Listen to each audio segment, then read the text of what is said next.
New York Times, oh, that lovely newspaper. I wondered why everybody was getting so far out over their skis and getting kind of crazy. I'm like, Donald Trump, like, he's not that bad. Like, why are you making these wild comparisons all the time? Well, it turns out they had an incentive to do so. In the month of August of 2024, guess what? USAID gave the New York Times $4.1 million. Does the New York Times tell us this? This is worse than PBS or NPR ever dreamed of being. And who knew it, right? You think that this is just, the New York Times, like, they're clean, right? No, they're not clean. This is a ton of money. 26.9, let's just call it $27 million. Guess where that came from? U.S. Department of Health and Human Services. And then you had the National Science Foundation at $19.1 million. No wonder they loved Anthony Fauci as much as they did, huh? You had to keep that money spigot going. No wonder they can't stand RFK. That's all going to end.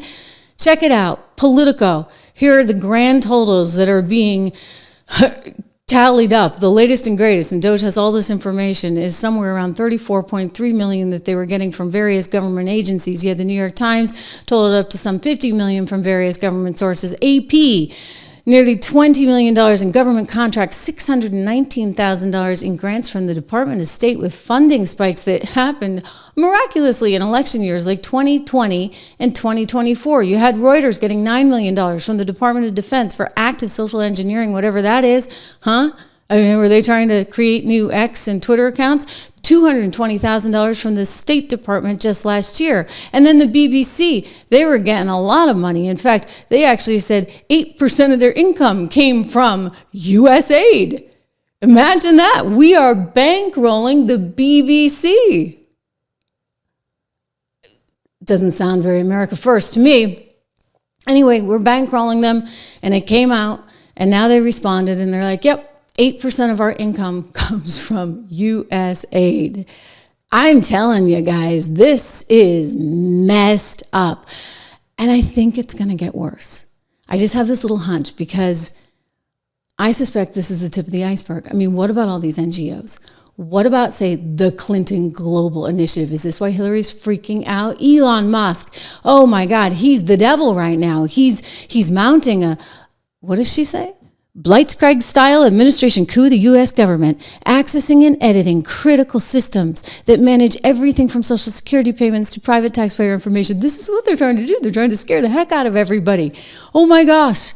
Your information is now vulnerable. Debbie Dingle was on there. She's the same one that said they were going to round up everybody in Michigan.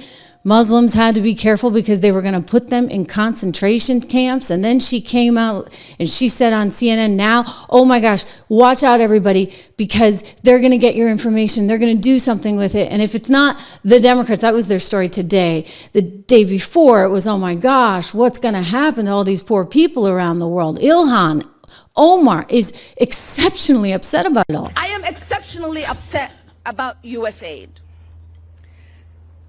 I lived in a refugee camp for 4 years as a child surviving civil war. It is the essential programs that USAID provided that kept my family and I fed and safe. It is the resources that so many people around the world rely on. And really, is it just about keeping people safe and fed? Because that's not what we're hearing. I'm seeing some pretty wild stuff, like $45 million for DEI scholarships in Burma. I'm seeing $3 million for girls-centered climate action in Brazil. Caroline Leavitt, the superstar new PR person. Boy, was that a good trade, huh? At the White House, she had a little more to say. And I would just say a strong message to Democrats who are out there pretending to be outraged about the long list of crap that this administration is cutting, federal waste and funding, like $2 million for sex changes in Guatemala, $6 million to fund tourism in Egypt, $20 million on a new Sesame Street show in Iraq, $4.5 million to combat disinformation in Kazakhstan. I could go on, and I'm happy to provide this list to every single one of you. Democrats are outraged that the American people want to be, they want their taxpayers going to good uses, not stuff like this.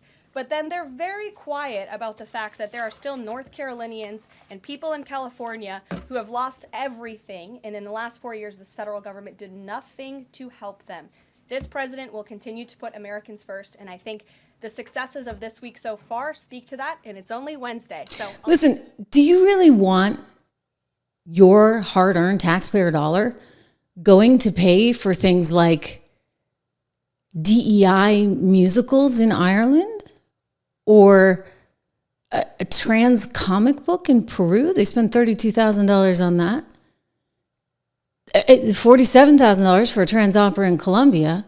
$2 million for sex changes in Guatemala. $6 million for tourism in Egypt.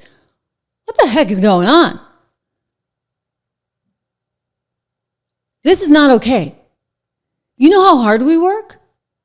You know how high inflation is, and you're out there spending this $280,000 for diverse bird watchers? $1.5 million for DEI in Serbia. I mean, do they even have any diversity in Serbia? maybe it's for the trans thing again. I'm sorry, like, you lost me, okay? You lost me, and you just lost America. You lost us. You lost the election, and you're losing us over and over and over and over again because you people just don't get it. You don't get it.